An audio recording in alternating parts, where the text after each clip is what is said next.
Assalamu alaikum everyone. I hope you are all fine. Today the discussion agenda of our lecture is the definition of molar mass with example. What are molar mass? Molar mass किसको कहते हैं और इसकी basic definition क्या है? Molar mass is actually the molar weight or the amount of entity present in a given substance.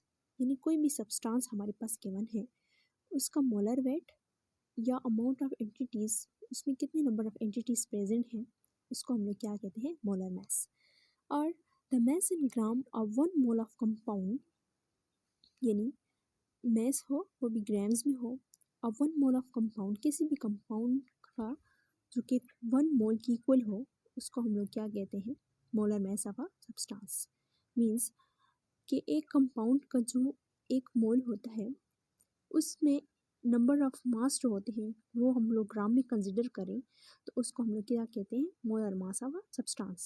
अब example के through हम इसको इजीली अंडरस्टैंड कर सकते हैं कि मोलर मास होता क्या है क्योंकि इस मोल के बेसिक फार्मूले में भी मोलर मास यूज़ होता है।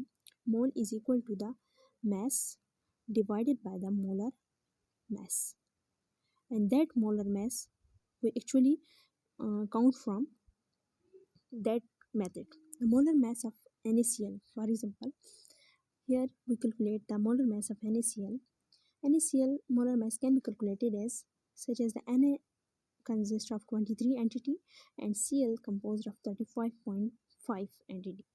So जब हम इसको ऐड करेंगे तो हमारे पास टोटल मोलर मास कितना आएगा 58.5 ग्राम। सही। सिमिलरली HCl का मोलर मास भी हम लोग ऐसे ही कैलकुलेट करते हैं।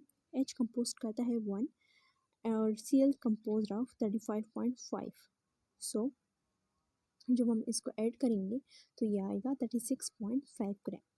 सो gram per mole, that's not just gram, it's a gram per moles. So that is the molar mass of NaCl or HCl. I hope you are all understand. Thank you so much.